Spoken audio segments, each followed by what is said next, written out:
चल हो जा शुरू। केसरिया से मन जोगी हुआ रे, दिल झूमे देखो पतवारा हुआ रे, दिल झूमे देखो पतवारा हुआ रे। हर पल मनाओ केसरी त्योहार।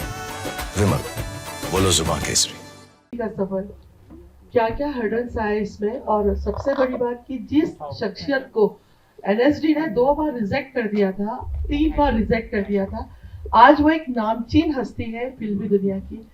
तो ये मतलब एक बिल्कुल बोलते हैं जीरो से लेकर जो शिखर तक का सफर था, तो कैसे तय किया, खासकर भीखू मात्रा से लेकर आज जो भैया जी के रोल में मैं आपको देख रही हूँ जी, इस पूरे सफर के बारे में, ऐसी कोई अनफॉरगेटेबल चीज या कोई ऐसी बात जो आप बताना चाहेंगे? जी बहुत बहुत धन्यवाद। पहली बात की 6 फिल्म करनी है, 7 है।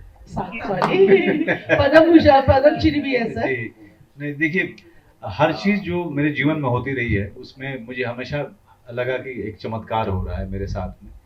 बहुत सारी कठिनाइयाँ, मैं उसके बारे में कभी एक किताब लिखूंगा तब मैं बहुत ही डिटेल में विस्तृत उसकी जानकारी दे पाऊंगा। शायद एक किताब ही कम पड़े, उसके लिए 2 किताब लिखनी पड़ेगी मुझे। लेकिन देखिए, बड़ी कठिन इंडस्ट्री है। मैं हमेशा कहता हूँ कि हमारी इंडस्ट्री बाकी हॉलीवुड वगैरह के मामले में बहुत छोटी इंडस्ट्री है, और इसलिए जब गांव में आप होते हैं तो वहाँ की पंचायत बड़ी कठिन होती है।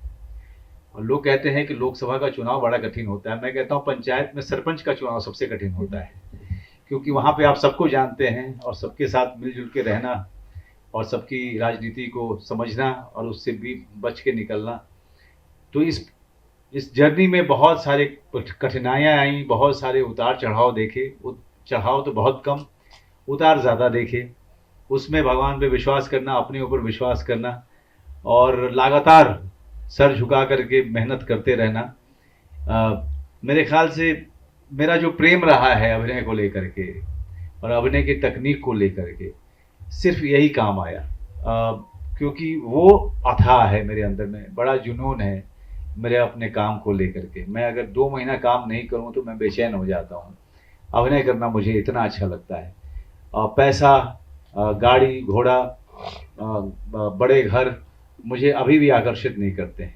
मुझे सबसे ज़्यादा आकर्षित करता अगर कोई चीज़ तो वह है अब अभिनय में एक नया काम, एक बड़ा काम, एक चुनौती भरा काम। मेरे ख्याल से यही चीज़ है जिसके कारण भगवान का आशीर्वाद लगातार मुझ पर रहा। आप खुद भी बिहार के हैं सर? जी जी, मैं। और ट्रेलर देख के लगा कि पिक्चर की जो पूरी मतलब स्टोरी है वो भी बिहार से। कभी तो हमारे जमीन की बात हो, बिल्कुल, कभी तो हमारी मिट्टी की बात हो, हम कब तक जो है फॉरेन लोकेशन पे जाते रहेंगे हैं? तो ये फिल्म जो है लोगों की फिल्म है, हमारे देश के लोगों की फिल्म है, हमारी मिट्टी की फिल्म है। और मुख्य धारा की फिल्में बहुत कम हमारी मिट्टी में जिसे कहें स्थापित होती हैं, हमारी मिट्टी के बारे में बात करती हैं। इसलिए ये कहानी मेरे दिमाग में थी बहुत सालों से। मैं इसके ऊपर में कुछ अलग ढंग की फिल्म बनाना चाहता था। अपूर्व सिंह जो मेरा डायरेक्टर है, उसने ये कहानी सुनी तो उसने कहा कि सर मैं एक मेन स्ट्रीम फिल्म बनाना चाहूँगा, उसके लिए कहानी बिल्कुल सही है। तो मैंने कहा ले लो। फिर उसने कहा सर मैं Telugu Tamil main stream film जैसी फिल्म बनाना चाहता हूँ। मैंने कहा ठीक है, मैं किसी और हीरो से बात कर लेता हूँ, तुम उसके साथ कर लो। उसने कहा नहीं सर मैं चाहता हूँ कि आप ही कीजिए। मैंने कहा यार अब जो है ये काम मैं आज से 10 साल पहले कर सकता था, अभी यार बहुत मुश्किल है इस तरह की कलाबाजियाँ खाना। उसने कहा नहीं सर अब मैं ख्याल रख लूँगा, आप प्लीज़ इसका हिस्सा होइए क्योंकि मैं आपके अलावा किसी को नहीं देख रहा हूँ। तो खैर आज जब ये फिल्म बनी है तो मुझे गर्व इस बात का है। देखिए वो जो लैंग्वेज है ना, वो आपको इंदौर के गांव की भी हो सकती है, वो भोपाल से सटे दूर चले जाओ होशंगाबाद, उससे सटे किसी गांव की कहानी हो सकती है, यो यूपी के गांव की कहानी हो सकती है, वो पंजाब के किसी गांव की कहानी हो सकती है। भाषा जो है हिंदुस्तान में हर 15 किलोमीटर पे बदलती रहती है, 20 किलोमीटर पे। बात यह है कि हम जो बात कर रहे हैं क्या वो हिंदुस्तान की भाव की बात कर रही है कि नहीं। क्या वो हमारे भारत देश के लोगों की बात कर रही है कि नहीं, क्या हमारे रिश्ते की बात कर रही है कि नहीं। तो उसमें बिलीवेबिलिटी को लेके आना, वो कन्विक्शन लेके आना, उस मिट्टी की बात करना। मैं चाहता था कि इस तरह की मुख्य धारा की फिल्मों का मैं हिस्सा बनूं, और अपूर्व सिंह कार्की ने मुझे वो मौका दिया। सर मेरा आखिरी सवाल, क्योंकि सर इसके अलावा आपने अब तक जितने भी किरदार निभाए हैं, ऐसा कौन सा किरदार था सर जो आपके दिल के सबसे करीब रहा, या मैं कहूँ जिसको करने में आपको एक दिली सेटिस्फेक्शन? देखिए 100 फिल्में की हैं मैंने मैडम, 100 फिल्में की हैं, शायद 10 ही बहुत खराब की होगी मैंने, हाँ ना। 90 जो है, मैंने 90 फिल्में मेरे बहुत दिल के करीब है।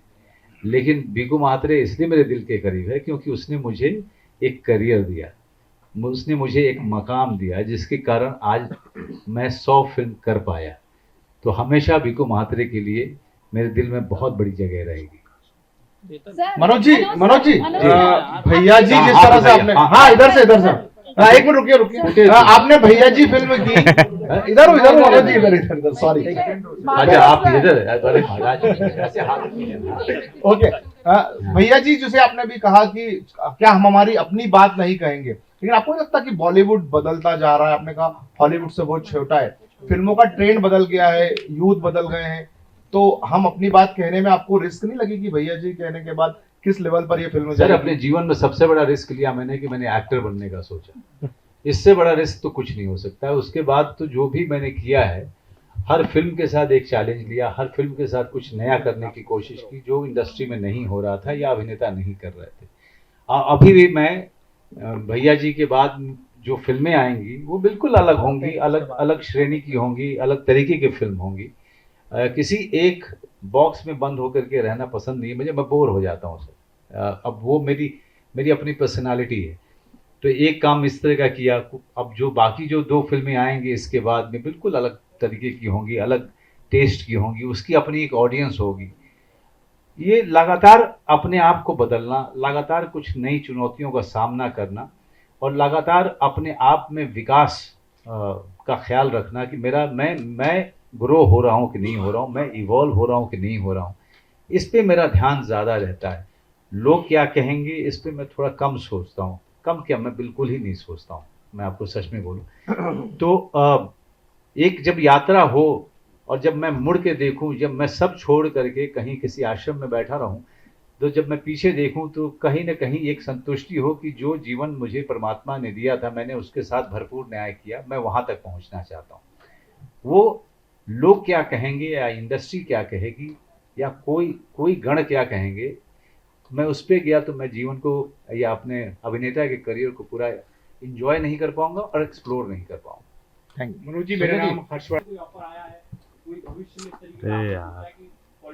मेरे देखिए मेरे तो बहुत सारे कलाकार, मेरे एक कलाकार के लिए सीखने के लिए बहुत सारे कलाकार जिससे वो सीख सकता है। बचपन से जब मैं बड़ा हो रहा था तो संजीव कुमार मुझे बहुत पसंद थे, अमिताभ बच्चन जी बहुत पसंद थे, दिलीप कुमार साहब की जो पुरानी फिल्में हमारे शहरों में लगा करती थी तो वो मुझे बहुत बेइंतहा पसंद थे। बलराज साहनी साहब, लेकिन नसरुद्दीन शाह साहब, ओमपुरी साहब, अमित जी, ये लोग बड़े आदर्श थे मेरे लिए, क्योंकि न सिर्फ ये परफॉर्मेंसेज अच्छे करते थे लेकिन पब्लिक में इनका व्यवहार, उनकी भाषा, इन सब चीज़ों को देखने सुनने का मौका लगा तो सीखा ये कि भाषा की अहमियत पता चली, भाषा कितनी ज़रूरी चीज़ है। तब अपनी भाषा को सही करना शुरू किया कला सीखने के साथ साथ। दूसरा सवाल आपका था पॉलिटिक्स को लेकर के, बिल्कुल नहीं, वो दुनिया मुझे समझ में नहीं आती है। 5 साल के बाद जा करके वोट करता हूँ, अपनी जिम्मेदारी से को निभा करके फिर मैं अपने काम पे चला जाता हूँ। मनोज जी गाँव के बड़े जाने माने बड़े सज्जन इंसान हैं, लेकिन उनका एक बड़ा एक डार्क फेज भी रहा हुआ है, डार्क पास्ट है उनका, उनकी जो पिछली कहानी है वो बड़ी भयावह भी रही है। लेकिन अब अपने पिता को वादा करने के बाद एक बहुत ही शांतिमय जिंदगी बिताते हैं। बहुत उम्र गुजर गए, अब उनकी शादी हो रही है क्योंकि जिम्मेदारी से छुटकारा नहीं मिला था उनको, लेकिन कुछ ऐसा होता है जिसके कारण उनको चुनाव करना है एक शांतिप्रिय आदमी बन के जीने में, या फिर वापस उस पास्ट में जाने में जहाँ जो पास्ट को छोड़ के आए हुए थे, जिसमें कभी न जाने का उन्होंने अपने पिताजी को वादा किया था। इसके लिए आपको बाकी फिल्म देखनी पड़ेगी। मनोज जी, सर हमने मूवी का कई लोगों के बीच गुजरा है साहब। मेरी यात्रा बड़ी लंबी रही है और इस यात्रा में मैं हज़ारों लोगों से मिला हूँ, बहुत सारे लोगों से बड़े नज़दीकी संबंध रहे हैं और कई सारी जगहों पे काम किया है। जो मतलब देश का कोई कोना नहीं है, कोई इस तरह का काम नहीं है जिसको मैंने करीब से नहीं देखा है। तो हार्ड ड्राइव में बहुत सारी चीज़ें कैद हैं और समय समय पर मैं चीज़ों को निकालता रहता हूँ। फिर दूसरी बात होती है इमेजिनेशन। जब लाइफ एक्सपीरियंस आपका इतना बड़ा हो तो उसमें इमेजिन करने में, कैरेक्टर बनाने में आपको बड़ी मदद मिल जाती है। सर, आपकी हर मूवी ऑलमोस्ट हर एज ग्रुप के लोगों को पसंद आती है, तो जब भी आप मूवी प्लान करते हैं, क्या आपका ये एक ऑब्जेक्टिव होता है कि हर एज ग्रुप का जो भी व्यूअर है वो मेरी मूवी देखे? देखिए, ये ध्यान में नहीं रहता है, माफ़ कीजिएगा, लेकिन ये ज़रूर रहता है कि जब मैं कहानी पढ़ता हूँ या स्क्रिप्ट पढ़ता हूँ तो मैं एक एक्टर के तौर पे नहीं पढ़ता हूँ। मैं सबसे पहले एक रीडर के तौर पे मैं उसको पढ़ता हूँ।